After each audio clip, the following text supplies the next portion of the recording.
This is a KATU Storm Tracker weather alert. Drivers scrambling right now to dig out their cars right before the plows come through. Take a look at this brand new video from Barnes Road in Washington County. Many of the cars left in the middle of the lanes when drivers couldn't make it up the hill.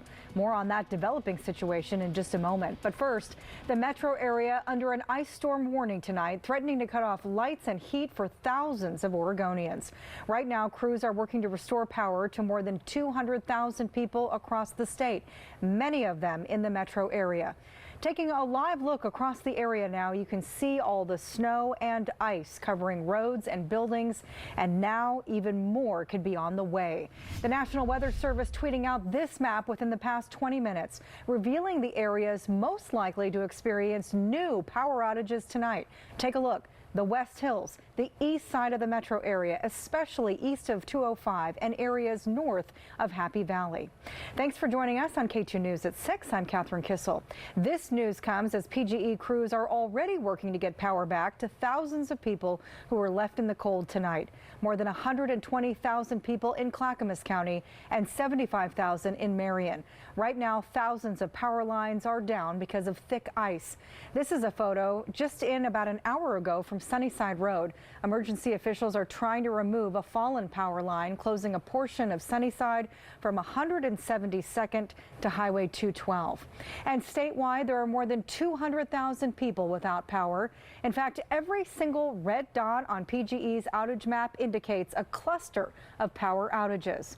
As you can see right there on your screen, there are a lot. And take a look at the damage caused by the ice. The Clackamas County Sheriff's Office tweeted this photo of a downed power line right in the middle of the road. Looks like a couple of large tree branches also came down with it. And ice covered these trees in Wilsonville. Looks like the ice got so heavy it caused several branches to fall. And taking a closer look now at how thick that ice can get. This was a picture taken in Tualatin earlier today. And with all that thick ice already covering much of the area, even more could be on the way. We are under an ice storm warning until 6 a.m. tomorrow. We have live team coverage for you tonight, but we want to start with KATU's Joe English, who's in the Weather Center now and talking about how bad this could get. Joe. Well, here's the thing we want to point out overnight tonight. A lot of places that had just had the prettier snowfall the last couple of days will get ice on top of that overnight. So let's talk about snow and ice as we go through the overnight hours into early morning on Monday. 1/3 of an inch to 2/3 of an inch potential in the Portland metro area. Portland, Vancouver, the surrounding area. The heaviest ice, you heard us mention the West Hills and the east side of the metro area out to the west end of the gorge. But I'm going to include Clark County in there as well. We're already seeing the rain come down on top of the snow and turn to icy conditions already. So I think where you've had those 6-8 inches of snow, you're going to get some ice on top of that. Then you're looking at just plain snow in the gorge, 4 to 8 inches overnight, and then ice on top of that, 1/4 of an inch to maybe even 3/4 of an inch. There's a winter storm warning for the gorge. And there's the ice storm warning in the darker purple around the metro area. Forest Grove to Troutdale, St. Helens, down to just south of Portland. But Woodburn, Salem, you're not included in that. Look at your temperatures right now. 38 degrees in McMinnville, 41 degrees in Salem. So we are seeing warmer air come in along with some rain, but that rain will come in over that pocket of cold air. We're still getting the cool air coming through the gorge in the metro area. That's where we're looking at the potential for freezing rain overnight tonight. Then we get into Monday and we start to warm up. So it could be the issue Monday afternoon into Tuesday. A lot of that ice starts to melt. A lot of the snow starts sliding off of roofs. That's what we're going to be looking at as we go into Monday and Tuesday, and a lot of snow in the mountains as well. We'll talk more about that coming up in your complete forecast. Okay, we'll see you then, Joe. Thank you. In Marion County, people tell us they're starting to get worried about resources. Our crews are finding long lines at the gas stations and grocery stores. KATU's Megan Allison is live in Jervis tonight. And Megan, what are you seeing out there? Well, Catherine, we're seeing scenes like this in front of almost every home. Fallen trees, branches, and power lines. Neighbors tell us they're worried about safety. In fact, one house here already had a tree fall through the roof, creating a hole. But the family there says at this point, they're more worried about the power outage. Portland General Electric tells us about 4,000 power lines are down across the region. By comparison, about 120 crews are out working. As we continue to see challenges with ice, staff there say repairs may take a few days, potentially even a week. They're calling in resources from places like Nevada and Montana to meet the need. In the meantime, people in Marion County are worried about having enough to get by. Homeowners tell us they're facing long lines everywhere, from gas stations to the grocery store. We go day by day. You know, we go with what we can. And, the gas stations being shut down doesn't really help. We had to go all the way to Salem yesterday. We were lucky enough to get some gas, but the lines are extremely long. So, you know, it's only a matter of time before those that are open shut down because they have no gas. PGE says this storm also affected more transmission lines and substations than usual, causing that widespread impact for customers. They're asking people to be aware of surroundings, saying power lines could be hiding underneath debris. And we're actually finding that ourselves. You can see these power lines mixed in with the debris outside of someone's home. We're going to continue to track the risks and the impact that it's having in this neighborhood. We'll have more on that in just a few minutes. We're live here in Jervis. Megan Allison, KATU News. Megan, be safe out there. This is new at 6. The Washington County Sheriff's Office is helping clear a portion of Southwest Barnes Road tonight. As of this morning, more than a dozen cars were parked right in the middle of the lane there, making it impossible for plows to come down the roadway. K2's Allison Mechanic is there live tonight. And Allison, what's the latest?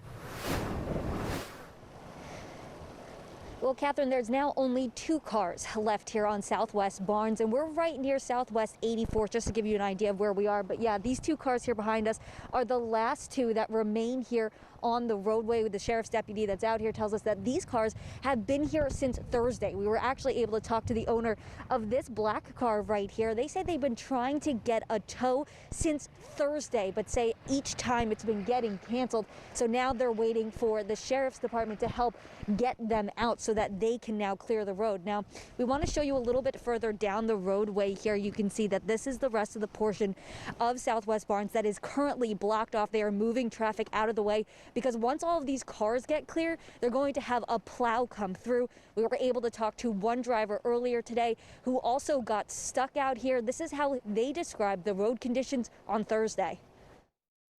I started right about down the hill there and stopped for a little bit, just kind of couldn't go forward, so I was like, I should probably pull off. I walked out here and I came and saw like 6 different cars up top of the hill, just kind of like spinning out. There's one that sounded like a siren almost. And all the drivers that we spoke to tell us that they had a really difficult time getting up the hill. But I want to point out that this right here, this is the turn lane on Southwest Barnes. And so this whole area is yet to be plowed. And that's why the department is so anxious to get this area cleared so that they can then have plows come through this way. They say it's been a really big struggle to not have plows come down this roadway because of the cars that were parked here. We'll be out here for a bit longer to see when those plows actually come through. Live in Washington County, Allison Mechanic, KATU News. Allison, thank you. Some TriMet bus lines are returning to service. Lines 6, 9, 14, 20, 54, 56, 57, 72, and 76 are all back in service. Part of lines 4, 8, 15, 20, 33, and 75 have returned as well. Remember, the buses are equipped with chains. They can't go faster than 25 miles an hour, so keep that in mind. Shuttles are also serving the MAX line at select stops.